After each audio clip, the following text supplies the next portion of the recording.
welcome. I'm Ken Johnson, CEO of Hutchinson Regional Healthcare System. I want to welcome you tonight. Thank you for being here. May is Mental Health Awareness Month, and you may not know this, but 1 in 4 people suffer from a mental illness, and for about 75% of them, their issues started before the age of 24. Some examples of these issues include depression, anxiety, schizophrenia, and eating disorders. A new option for help is the Horizon Sunrise House, which offers short-term relief to guardians of children who have special mental health needs. As we said, since May is Mental Health Awareness Month, and to help bring awareness to the topic, we have several team members here from Horizon's Mental Health Center to share. And I'm going to introduce as a group each person, and then I'm going to turn the mic over to Mike Garrett, who's our CEO at Horizons. But joining us tonight is Mike Garrett, who's CEO of Horizons Mental Health Center and has been with Horizons for 39 years. He is a licensed clinical psychologist from Fort Hays State. Also joining us tonight is Megan Sterling, and she's the coordinator of Respite and Crisis House Services at Horizons and is a licensed marriage and family therapist from Friends University. Also is Kylie Gross, who is a Horizons Outpatient Department therapist and the preschool program coordinator. She is licensed in marriage and family therapy, also from Friends University. Nicole Eitzen is also joining us. She has been with Horizons for 6 years and graduated from Friends University with a license in marriage and family therapy. And then last but not least is Angie Martinez, and she has a master's in psychology from Emporia State University and is the coordinator of school-based services at Horizons. So first up, I'm going to turn the mic over to Mike Garrett, who is our CEO at Horizons. And let's give them all a welcome, please.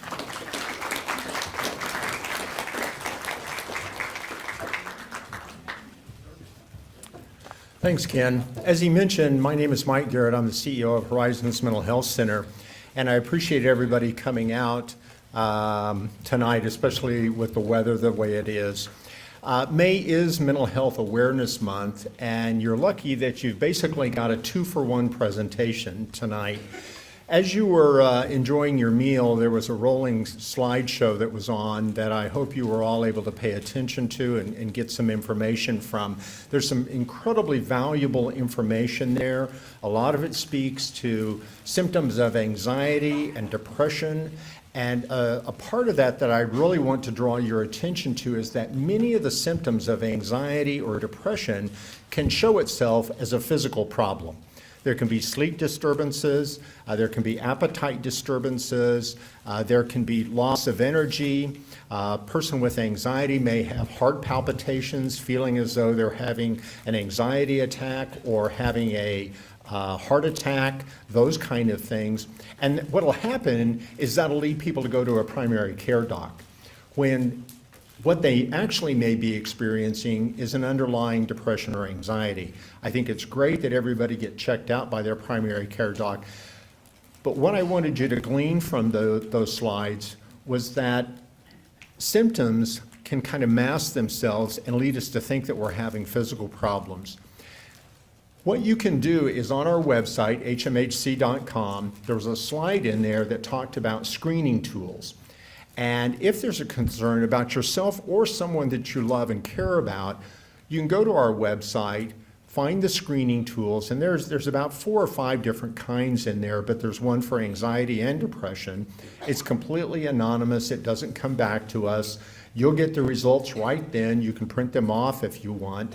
And it'll indicate whether there's a strong chance that you're having a problem with depression or a strong chance that you're having a problem with anxiety or a very minor one, and then give you some recommendations as to whether you need to talk to somebody about this. It's important that you seek professional help, but that'll just give you a guide, or especially if there's somebody that you love and care about that may be experiencing those symptoms.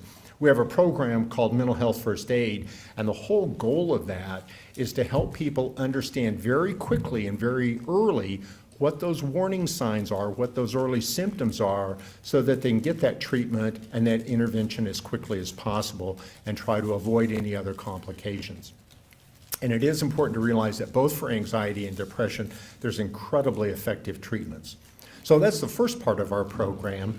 The second part of our program, we brought 4 staff with us. And they all represent our efforts that we've been doing over the last 4 to 5 years to take our services into the community where our consumers and our patients exist, where they go to school, where they live, where we find them at. And that's really important. And I think we've done a really good job with that. And these 4 staff people will be able to share those with you. So first up is Kylie Gross with our early childhood program.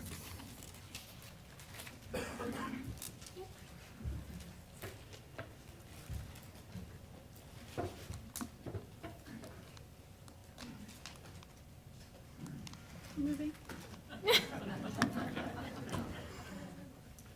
Oh, keep going. There we go. So like Mike said, my name is Kylie Gross. I am a part of the Littles world, so I enjoy it quite a bit. One of the important things that I came here to talk to you about today is our summer program that we're running with 3 to 5-year-olds. Originally, we started out just going in part-time as a therapist, going in for a few hours, just doing some school-based therapy.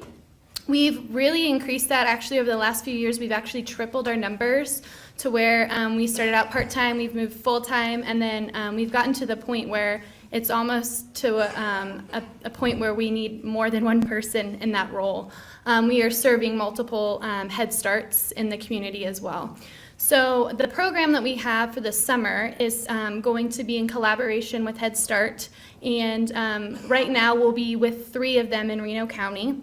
And basically we'll be serving 20 to 25 roughly preschool age children, 3 to 5, like I said, over the summer, and we're allowing them to come either half day or full day.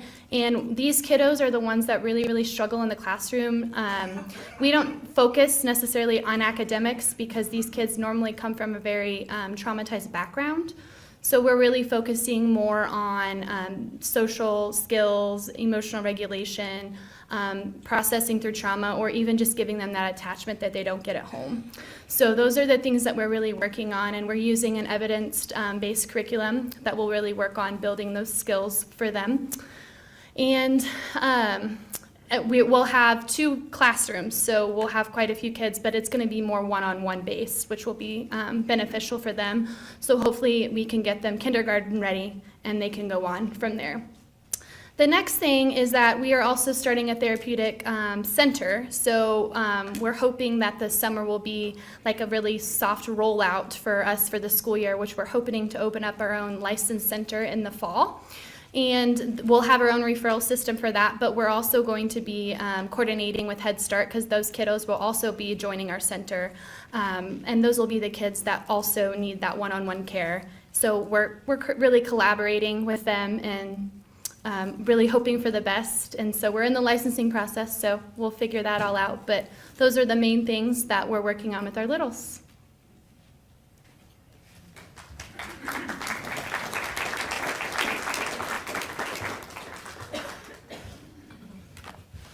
Kylie's real modest about the success that she's had. This began last summer when we joined with Head Start and ran this program she was talking about over the course of the summer. We've continued that during the school year, and she was doing that earlier. But then Head Start with 308 approached us about, is there an opportunity to do this school year-round? This therapeutic learning center for these little children.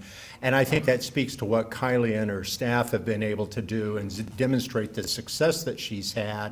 And our goal is to provide that environment so that they enter grade school much better prepared with a lot of those skills she was talking about. Another person that's done a lot of work with 308 in our school-based programs is Angie Martinez, and she'll tell you about that in the elementary schools.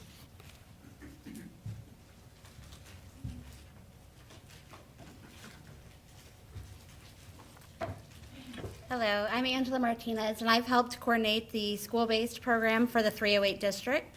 This last academic year, we decided to partnership with 308, and we were in McCandless, Lincoln, and Ferris. We put a therapist in there and 1 to 2 case managers in each school. So we had regular scheduled appointments in there and regular scheduled kids to come in and to address their mental health needs. The national statistics show that 1 in 5 kids struggle with mental health concerns, so that's about 20%. For the nation, we're serving about 7% of those kids. So if you keep that in mind, 1/3 of those kids are receiving mental health services, and 70% of those kids receive that help in a school setting. That also means 2/3 of those kids aren't receiving any mental health services at all, which is really unfortunate. So in those 3 elementary schools, we did some data collection, and we learned that in Hutch, we're actually serving 10% of our kids with the mental health needs, which is really good because we're a little ahead of the national average. We're able to help reduce the in-school suspensions, the out-of-school suspensions, the police contact, the principal interventions, and so that has really been an asset for the kids and the school in general.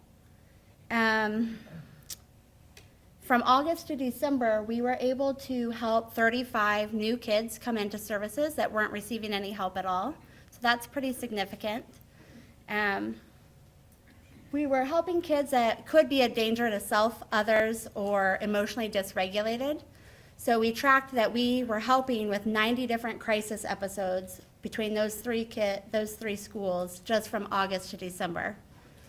The crisis episodes lasted about 2.5 days. So what that means is we provided them extra support in that school setting, after school, and in their home setting for those 2.5 days until they were back to their baseline, emotionally regulated, and then we could back off that extra support. Then we just had our regular scheduled appointments for them. It went really well, and so we were in those 3 schools and then the high school, and so we're looking to expand this next August, and we're really looking forward to it being in a lot of the schools in the 308 district. We have also collaborated with the Nickerson district and the Haven district. So in about April of this year, we went into the Nickerson district and put a therapist in there and case managers in there like we did the Hutch district, and then we will be expanding that in August as well as the Haven district. That's about it. Thank you.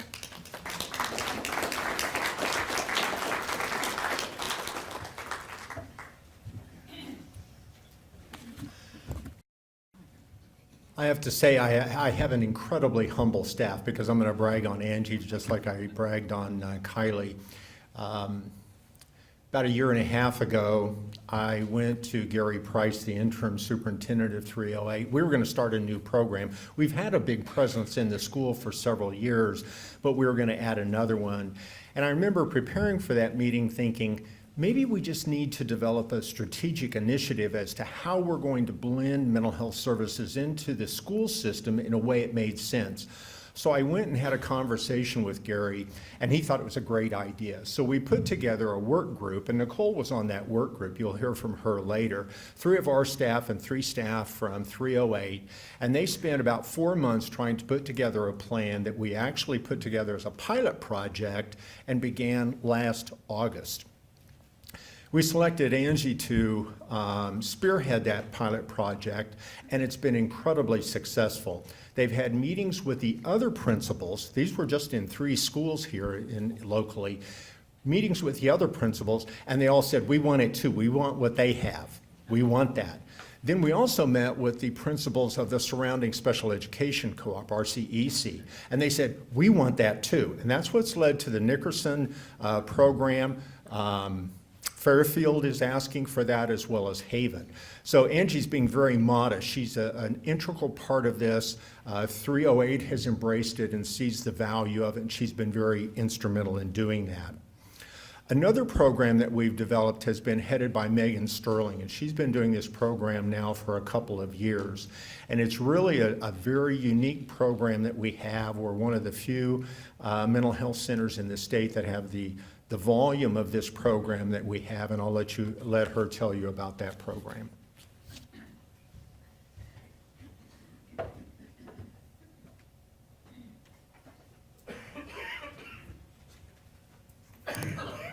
Hi, my name is Megan Sterling. I'm going to talk to you first about a service that we provide to kids with a higher level of care called overnight respite.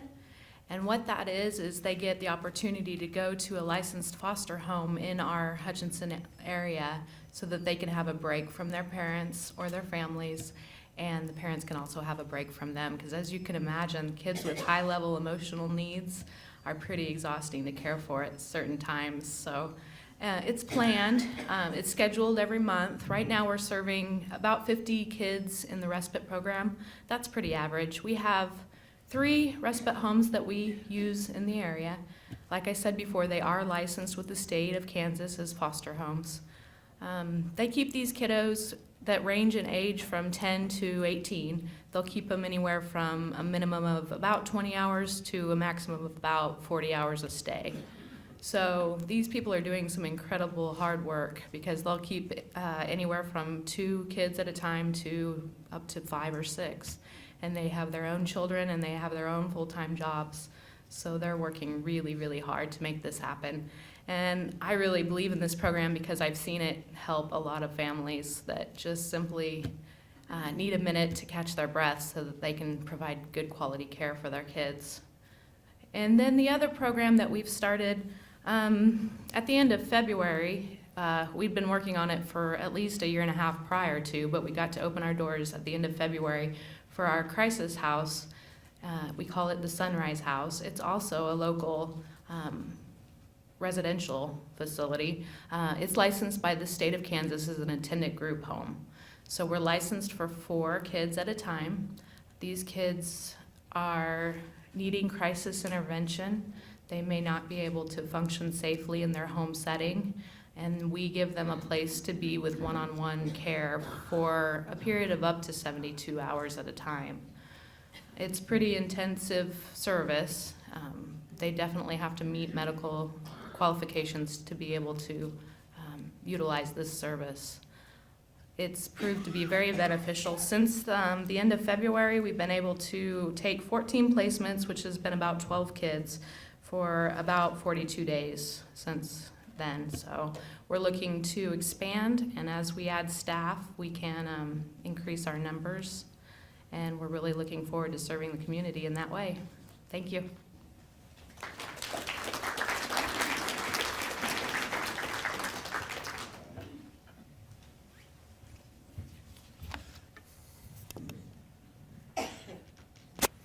A couple of the reasons that we developed the programs that Megan runs, excuse me, is that children with disorders can escalate to a point that they need inpatient hospitalization or residential treatment. And that's fairly traumatizing to them. And so our goal was, is there a way that we can provide services that will help divert that child, stabilize the family, so we can avoid that hospitalization? And the first program we developed was that respite program, basically trying to be able to allow the family, excuse me, to reset their thermostat, I guess you would say, the intensity level in the family, to be able to avoid that hospitalization and avoid any escalation of symptoms that that child or family may be experiencing. Then we saw the value of developing this crisis home, the Sunrise House, because if respite in and of itself isn't enough to stabilize that family, then we're able to have that child with us for 72 hours and wrap a lot of services around them in an attempt to avoid that hospitalization. So it's kind of an intermediary program between outpatient services as well as hospitalization, and our goal is to try to divert these kids, keep them in their homes as much as we can, keep them in their communities, keep them in their schools, which we believe is best for them. And Megan's just done a super job in developing those programs. Our next speaker is Nicole Eitzen. Nicole is our department head for same-day access, and she's coordinating a program that we've partnered with Reno County for, that we provide services in our jail. And I'll let you have her tell you about that.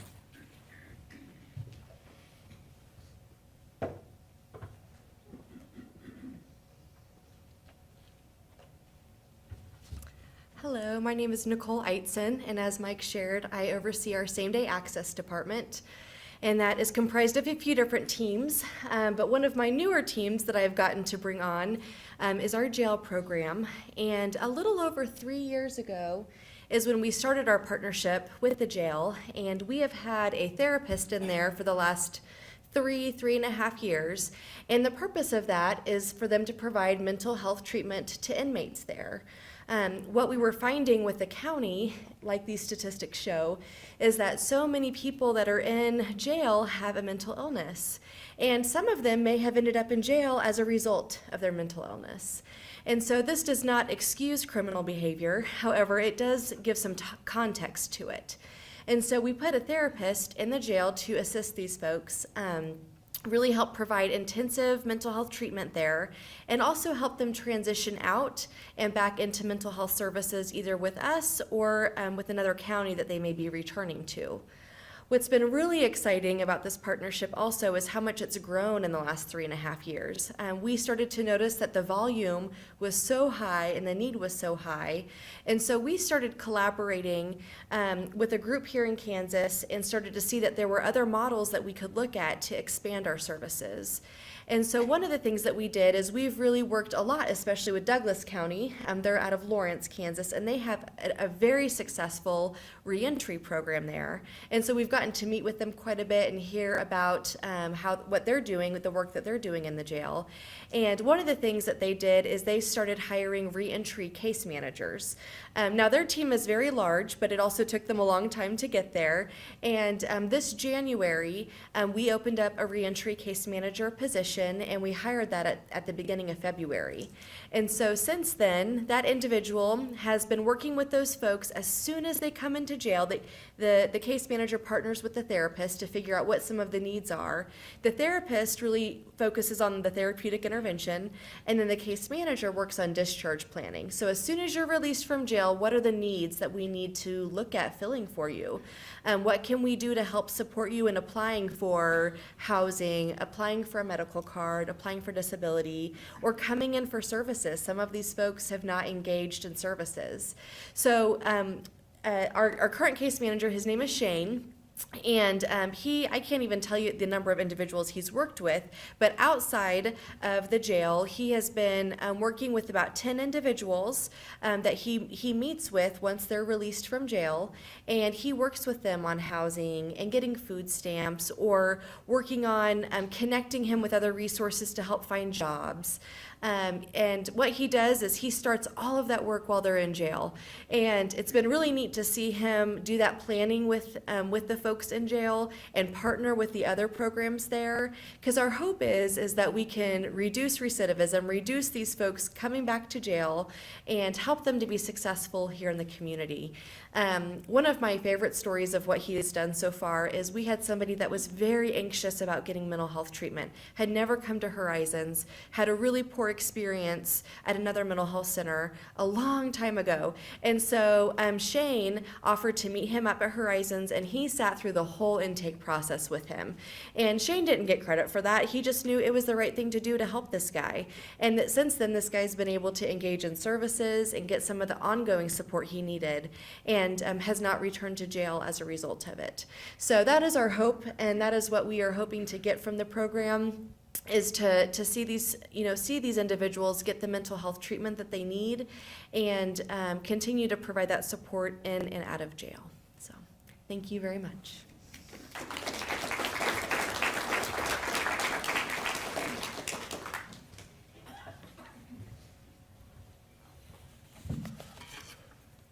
Couple of comments I'd like to make. One is the program that Nicole was just talking about wouldn't be possible without our great partnership with Reno County. Sheriff Henderson has done a marvelous job, and as Nicole mentioned, we've had lots of contact with Douglas County. Sheriff Brower there is a nationally recognized speaker on mental health services in jails, and Randy and Sheriff Brower on a first-name basis know each other very well, and that's been a great relationship for them to have. But it's also allowed us to partner effectively with the law enforcement and the sheriff's office.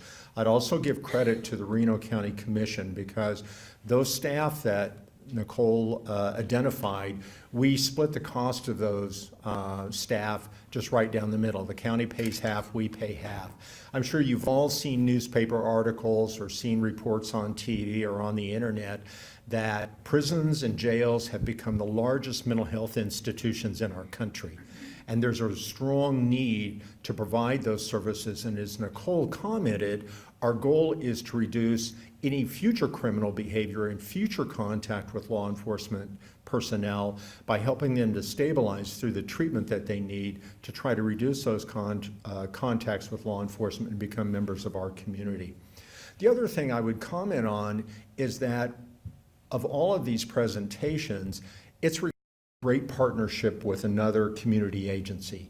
308 has been a great partner to us, and I think we're doing very good things with the schools. I think Reno County has been a very good partner with us, and we're really looking forward to the partnerships that we have with the other school districts in our county to provide that same level of service to them. That's the end of our presentation. I would tell you that I want to kind of re-reference that original PowerPoint that was on a loop there. I've put some of my cards back on the table on the left-hand side there. If you'd like a copy of that, pick one of those up, and you can either write an email on the back of that card, leave it there, and I'll send you that PowerPoint, or just take the card and email me, and I'll send it to you as well. We'll also stand for questions. I would draw your attention that Kylie and Angie left, so I'm not going to be able to answer too many questions if you have about their programs, but their dedication is unfounding. They both had consumers, patients that they needed to go back and see, so that's where they went. Does anybody have any questions for either me or the group? Yes. This would certainly have been answered by the two ladies that left, I'm sure, but hope you can help us. Most of us in this group are grandparents. What do we need to look for in our grandchildren to alert us to the fact that they may need some mental health care? Do you want to take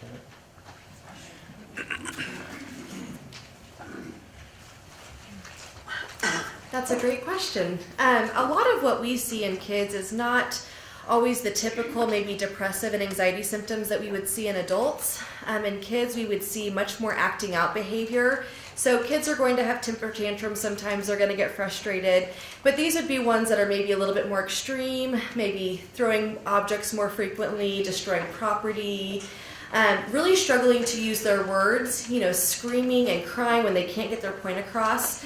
Now again, some of that's some typical children behavior, but you're going to see that in a heightened version with a kiddo that might need support. Also, like with older kids, like teenagers, young adolescents, you might see them become more withdrawn, not wanting to socialize with others, not wanting to talk much. Again, with teenagers, I understand sometimes they don't want to talk, but this would be more, they're not even talking to friends. They're not talking to anybody. And so some of those things would definitely be ones to keep an eye out for. Megan, you have anything you want to add? Okay. Those would be some triggers for me at least to look at.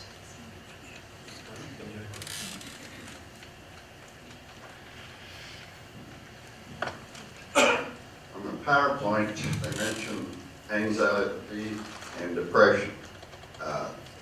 What's the difference in the symptoms and in the treatment?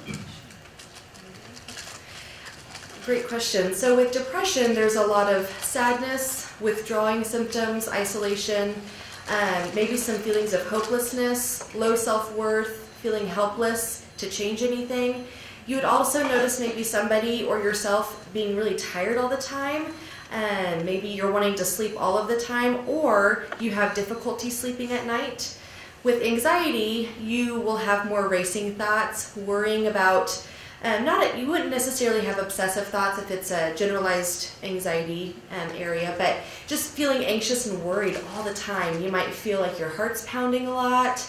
I have some folks that get really sweaty when they start to feel really anxious and overwhelmed, and it's very easily triggered. So it may not be the same situation every time that causes the anxiety. It's just that constant worry about stuff going wrong or just not feeling right. Does that help? some of that. Treatment? Treatment. I mean, there's a variety of modalities, both with depression and anxiety. A lot of it would be cognitive behavioral therapy, helping to challenge some of the thinking that somebody's experiencing. We provide a lot of, it's called CBT. We would also, with some folks, depending on the level of depression or anxiety, looking at solution-focused brief therapy. So looking at what are the areas that are somebody's strengths and how can we utilize those to impact those other areas that might be obstacles. Again, it depends on the level of severity, what kind of treatment it might be, but those are two that are widely used. Any other questions? All right, how about a hand for us?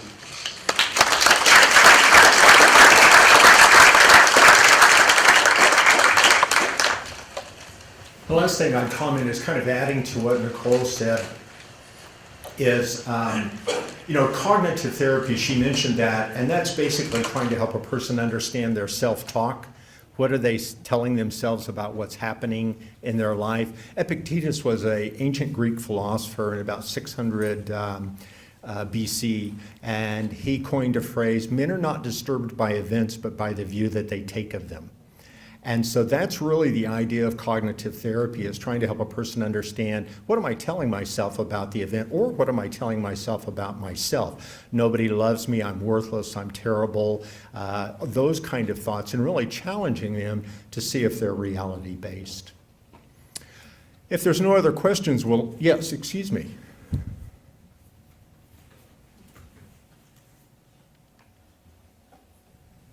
I think when you started speaking at the beginning of this evening, you said something about marriage and family, but none of the staff members here were dealing with those. Do you have staff that works with people that have marital problems? We certainly hear so much about domestic violence issues and domestic interactions that aren't appropriate and can become very dangerous. So I just wondered what's available in that area. Yeah, we have a level of staff, we call them clinicians, and they all have graduate degrees. And we have several that are licensed marriage and family therapists, and they do a lot of work with couples as well as a lot of work with families. Yes? Is excessive activity and constantly wanting to do something part of anxiety and depression? It's just a different way that they're reacting when they didn't do it before, and now they're doing something all the time and just can't seem to sit still? Well, it could be. I guess kind of a general rule of thumb I would say is it's kind of looking to see, are things extreme? Nicole did a good job saying, well, teenagers do withdraw. But that they also engage family, they engage socially with their friends. But if they're in their room 7 days a week for an excessive 16, 17 hours, then that's a problem because that's excessive. That wouldn't be normal. So I think the challenge with determining those things is, where's that normal part of it? She also commented about some emotional reactions. And years ago, when I was doing clinical work, I would have people always rate themselves on a scale of 0 to 10. If I go out tonight and have a flat tire on my car but have a reaction to a 10, that's an overreaction. And if I react to everything at that 10 level, then I probably need to talk to somebody about that. Because it is annoying and it's a real hassle, especially if it's going to be raining, but still it would only be at that 3 level, not at that 10 level. And so the intensity of that response is part of what we look at to see, does a person need any outside intervention? Any other questions? Well, we really appreciate the opportunity to come and talk to you. Thank you very much for coming out this evening, especially with all the rain that we've been having. We'll hope and pray for some sunshine. Thank you very much.